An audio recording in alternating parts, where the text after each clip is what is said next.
What's up, mortals? It's Dante from the anime Underworld, and today we are back with another Four Knights of the Apocalypse chapter in Chapter 202, The Truest of Evils. As the gang fights the Goliath to defend their lives, we have yet to see what the four evils of Camelot have in store for the Four Knights of the Apocalypse. So, let's get into it!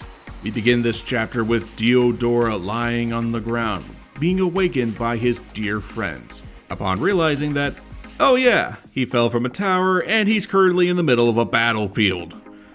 Boy, you really are a heavy sleeper. With Diodora now awake, Camelot Isolde comes rushing to him, saying, "Oh, you snapped out of it, are you okay?" It's just too dangerous. But she gives a concerned look as if she knows him. Leonis Isolde is telling them that, hey, don't stray away from a freaking war zone. But Diodora turns his attention upwards, noticing the magical force. Yep, I'd hate to tell you, buddy, but up there on that destroyed mountain is, of course, Red Knight Ironside and the Black Knight Pelgard, who have come to aid Beletripe and Worrlendane. Pelgard mocks, saying, "What a focus festival this became," with Ironside agreeing. "No wonder we were called over so suddenly." Beletripe greets his allies, noticing that they were granted the same power as they were from King Arthur, with Worrlendane welcoming their comrades into the festival. Tristan is very concerned that now all four of the evils are there. Even Gawain points out that each one with truly a dominant force under their belts. But Percival doesn't mind, he just bounces away from them straight to Pelgard. Percival appears before the Black Knight and begs him, "Pelgard, don't you recognize me? It's Percival. I got revived after all of that." He begs for Pelgard to remember. He tells the Black Knight that Anne and the others told him about why he sided with Camelot for the sake of his family.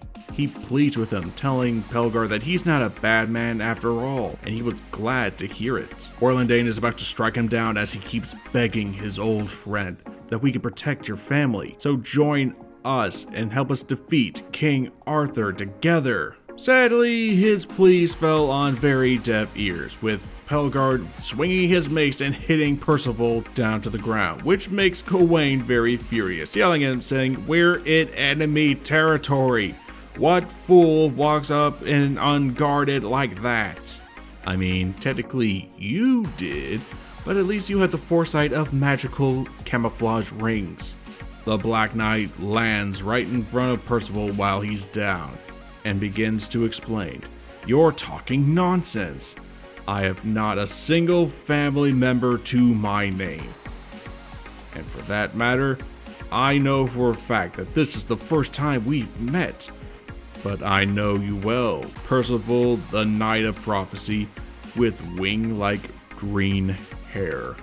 Wow, so on top of forgetting his wife and his kid, he forgot about Percival.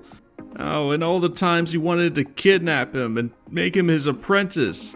What was it for? Nothing. Even Percival is shocked that his former kidnapper forgot about him. But coming to his rescue, Tristan and Gawain try to attack the Black Knight, telling Percival to get out of the way. Before they could deal a blow of any kind, a spell is cast upon them, repelling the two.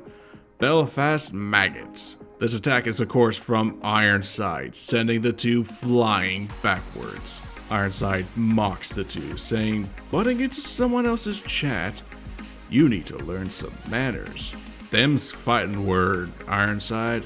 The Knight of Death stands back up and faces against Pelgard, asking him, "You saved Donnie and his crew from their pursuers. Did you forget that?" But to his surprise, he did not. He recalls saying Donnie and his crew, you mean Anne and Gowther? Yes, that I remember quite well. This surprises Percival, but then this reaction makes him worried. Pelgard says with a menacing tone and aura, "Indeed, I have no idea why I would ever do something so moronic." Wow. So not only is Percival just removed from being an important person in Pelgard's life, But also he forgot about the reason why he did it, and Percival was that reason. That's sad. While Percival is dealing with Pelgard, 𝐼RONSIDE is dealing with Gawain and Tristan. While the prisoners are trying to flee for their lives, yelling, "Help! Help! I don't want to die!" Gawain is furious at Percival, wondering what has gotten into him. But they have to focus on 𝐼RONSIDE as the Red Knight just whooshes his fingers around, and oh boy, those prisoners are gonna have a long fall. Too bad Donnie is not there to cushion the fall. This infuriates Tristan, who yells at him, "Stop it! Aren't those people citizens of Camelot?" The Red Knight mocks him, and what if they are? The other Knights of Evil join in the mockery, calling him naive, with Beletripe telling him, "This is Anafwen, the prison we banished the dissidents of Camelot into. Insects matter more than them." Gawain tells him to keep his cool, don't lose control, especially in Demon Mark, but Tristan is not having it, yelling at them that even if those people are precious to you, the three evils mock him, telling him, "Will you stop with that? The idea that anything matters more than our king's orders, such a thing simply doesn't exist." Wow, talk about drinking the Kool-Aid. Back with Percival, the Knight of Death clashes against Pelgard's mighty maces.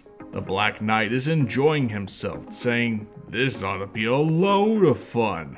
Percival keeps trying Pelgard to remember to go back to the way that he was. He's soon then interrupted with a beam going straight through his head. And who should be alive but, yeah, it's 𝐵𝐿. Yep, 𝐵𝐿 is alive, though he's not exactly in the best shape. He's speaking to Percival telepathically, saying that all of this is being caused by the chaotic force Arthur gave each of the four evils.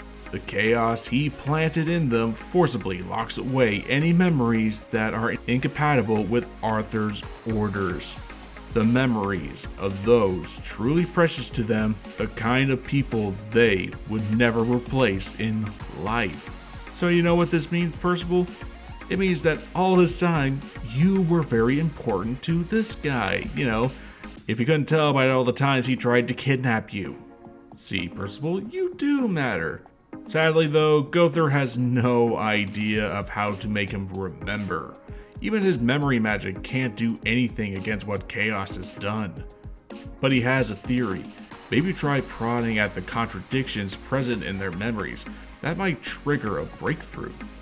Following up on this theory, Percival flees from Pelgard and instead turns his attention to the Red Knight, saying that he's not sure if this will work, but he'll give it a try. Percival exclaims to 𝐼RONSIDE, "You didn't forget about me, did you? I know how much you hate me." The Red Knight is glad that they can agree with each other for once, saying how could he ever forget. He starts monologuing. You, Percival, the hated Knight of Prophecy, the failed experiment, the one thing that should never have been born into the world. You are a vessel that I created by implanting a light spirit into the dead 7th prince of a past king 18 years ago. If I knew this would be the result, I'd wish I had never worked at all. And that's where he gets him. Percival asks him one very specific question. And I was a vessel created for what? This is the contradiction that gets 𝐼RONSIDE. Percival asks him again. I was created for what? While the Knights of the Apocalypse and the Knights of Evil battle, down below Goliath is giving everyone a hard time. Everyone is going on the offensive and the defensive, but they have to hold strong, for Percival and Tristan are fighting hard above and they have to follow suit. As the Platoon and Knights fight against Goliath, Theodora has an idea. He asks his animal friends to take him away from there. But where's he going? Is he chickening out? No. he's going to the top. You know, a place that's more lethal than it is down there. Is he looking to die? 𝐷eodora has tears in his eyes, looking up to say, I want to meet him one more time, and I want him to remember me. It's then that 𝐃𝐨𝐽 realizes that 𝐷eodora is just like her. She asks him, but what can you do? Their memories were taken away by King Arthur himself. This one little detail is what got 𝐷eodora. That his father didn't just forget him, it was Arthur who took his memories all along. And it's because of that he has no idea on what to do. Regardless, he just wants to see his father one last time. As he falls into despair, Isolde grabs his hands and tells him that she will join him. The two lock eyes and 𝐷eodora firmly grasps her hand, accepting her offer to go and help their fathers remember who they are. And that is how we end chapter 202. I will admit, not a lot has actually happened. I get that they're trying to break the whole hold of chaos on the four evils while also, showing how much of a badass Goliath is, though I will admit I was expecting more. 𝐼𝐸 has shown what chaos has done for his magic. We saw some new spells and how much stronger he is now compared to when he was pre-time skip, and we see how much chaos has warped all four of the evils' mind. As we all know, 𝐼𝐸 doesn't remember 𝐷eodora, nor does Beletripe with Isolde. Not only that, but Pelgar doesn't remember Percival. Chaos is controlling all four of them like puppets, keeping them all on King Arthur's short leash. Maybe the contradictions will break it, but I don't know. Chaos is weird. And then we have this shot with 𝐃𝐨𝐽, Isolde, and 𝐷eodora. Okay, there's probably fan art of these two as a couple right now because, hey, 𝐃𝐨𝐽 Isolde has moved on from Tristan. She needs a new knight in shining armor. I can get that there is potential for a couple in these two. The problem is that maybe you're kind of jumping the gun a little. These two definitely need companionship. Their fathers are being brainwashed by Arthur. They both fallen into weird paths because of what's happened. They need help. And guess what? They're victims of the same culprits. They can help each other. But let's slow the roll and wait until we find out more about what's going to happen next time in chapter 203. If you love Fortnite to the Apocalypse and 7 Deadly Sins materials, subscribe for more content coming your way in the near future. We'll be out with more videos and shorts coming your way very soon. This has been Dante from the Anime Underworld, and I'll see you mortals later.